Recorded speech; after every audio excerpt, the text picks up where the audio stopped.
स्त्री का घर, इमोशनल कहानी। आज की ये हिंदी कहानी स्त्री का घर थोड़ी सी इमोशनल है, लेकिन इमोशनल होते हुए भी इसका संदेश बहुत अनमोल है। आपकी आंखें थोड़ी नम करने के साथ साथ आपके दिलो दिमाग पर ये कहानी छाप छोड़ जाएगी, इसलिए इसे एक बार पूरी जरूर पढ़ें। तुम्हें कितनी बार बताया है, मेरे तैयार होने से पहले मेरा नाश्ता तैयार हो जाना चाहिए। शादी के 25 सालों बाद भी मुझे क्यों बार बार एक ही बात बतानी पड़ती है। लता, तुम्हें क्या है? तुम तो आराम से घर पर रहोगी, मुझे काम पर जाना पड़ता है। तुम हो कि हमेशा बेवकूफों जैसी हरकत करती हो। अगर तुम ये जानबूझकर करती हो तो याद रखना, मुझसे बुरा कोई नहीं होगा। आज भी प्रशांत का पारा चढ़ा हुआ था। इन कुटे शब्दों में अपना गुस्सा उतारते हुए गीला तौलिया कुर्सी पर फेंकते हुए प्रशांत गुस्से से लता की तरफ देखने लगा। लता के लिए प्रशांत का यह बेवजह का गुस्सा कोई नई बात नहीं थी। वह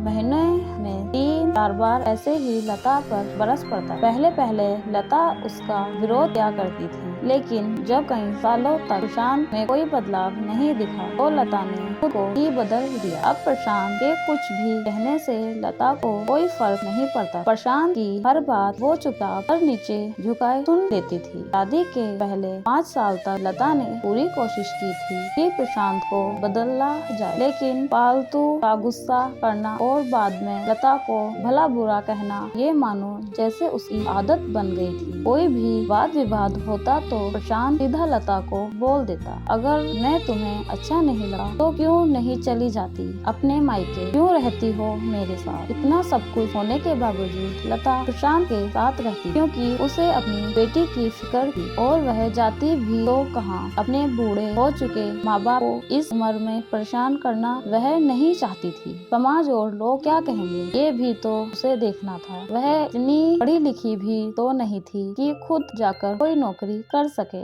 और अपना और अपनी बेटी का पालन पोषण कर सके। लता को अब अपनी फिक्र नहीं थी, उसको फिक्र थी तो बस अपनी शादी लायक हो रही बेटी की। लता नहीं चाहती थी कि पति पत्नी के झगड़े की वजह से काव्या डिस्टर्ब हो। काव्या की पढ़ाई पूरी हो चुकी थी, उसके लिए अब शादी के रिश्ते आने लगे थे। कई रिश्तों को काव्या ठुकरा चुकी थी। 2-3 महीने बाद एक अच्छा रिश्ता आया। रिश्तेदारों और पहचान के लोगों ने भी लड़के के बहुत गुणगान किए थे। प्रशांत एक शाम अपनी बेटी के पास बैठकर उसे बताने लगा, काव्या बहुत अच्छा लड़का है, पढ़ा लिखा है, बड़ा घर है, बहुत अच्छी नौकरी है। ऐसे रिश्ते बार बार नहीं आते बेटा, इस बार मना मत करना। काव्या अपने पिता से ज्यादा बात नहीं करती थी, शायद डरती थी या शायद नफरत करती, लेकिन आज वो अपनी पूरी हिम्मत इकट्ठा कर बोली, मुझे अभी शादी नहीं करना है पापा, मैं नौकरी करना चाहती हूँ, खुद अपने पैरों पर खड़ा होना चाहती हूँ। हाँ तो उसमें क्या बड़ी बात, मैंने लड़के से बात की है, वह तुम्हें किसी बात के लिए नहीं रोकेगा। तुम शादी के बाद भी नौकरी कर सकती हो, वह तुम्हें नौकरी के लिए परमिशन दे देगा। प्रशांत बोला, मेरा नौकरी करना या ना करना उसकी परमिशन पर क्यों डिपेंड रहेगा पापा। काव्या ने पूछा, मैं कह रहा हूँ ना, तुम्हें किसी भी चीज की कमी नहीं होगी वहाँ। ऐसे रिश्ते बार बार नहीं आते, इसे ठुकरा मत, बहुत खुश रहोगी तुम वहाँ। प्रशांत बोला, पापा क्या मैं उतनी ही खुश रहूंगी जितनी मम्मी इस घर में खुश हैं? काव्या ने तैन कसते हुए कहा, आज तुम्हारी जुबान कुछ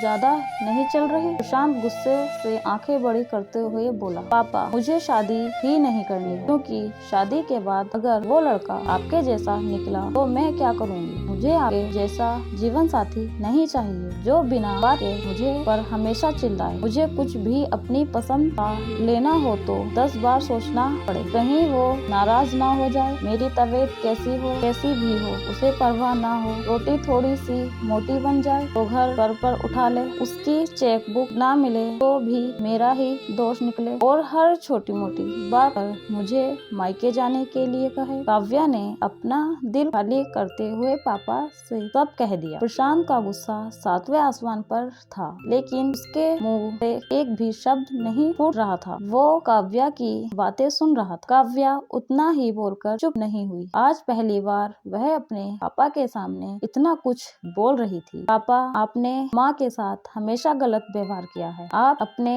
ऑफिस का गुस्सा बिना सोचे समझे माँ पर उतार देते हैं। अभी इस बात की परवाह भी नहीं करते कि उन्हें कैसा लगता होगा। आपकी बातें सुन सुन माँ ने अपना स्वाभिमान खो दिया। प्रशांत आज पहली बार अपने किए बर्तावों को महसूस कर पा रहा था। वो इतना ही बोल पाया, जो तुम्हारे मन में है वो करो, मैं तो इतना बुरा हूँ ना। काव्या ने प्रशांत का हाथ पकड़ा और बोली, पापा, मुझे सिर्फ एक सवाल का जवाब दे दो। क्या आप चाहोगे कि मेरा पति आपके जैसा हो? अगर आपका जवाब हाँ है तो कर दीजिए मेरा रिश्ता आज ही, और ना है तो मुझे आत्मनिर्भर बनने दीजिए। प्रशांत कुछ भी ना बोल पाया और वहाँ से बाहर चला गया। आज उसे लता के सामने जाने में शर्म आ रही थी। चलते चलते उसकी आंखों से आंसू बह रहे। प्रशांत ने आज से अपने आप को बदलने का निश्चय किया। अगले दिन से लता ने अपने पति में काफी बदलाव देखा। वह सोचने लगी कि जो हिम्मत काव्या ने दिखाई है, वो हिम्मत अगर मैं पहले ही दिखा देती तो शायद आज परिस्थिति कुछ और होती। अब काव्या पढ़ लिख कर अच्छी नौकरी करने लगी थी और 3 साल बाद उसके लिए एक अच्छा रिश्ता आया और उसकी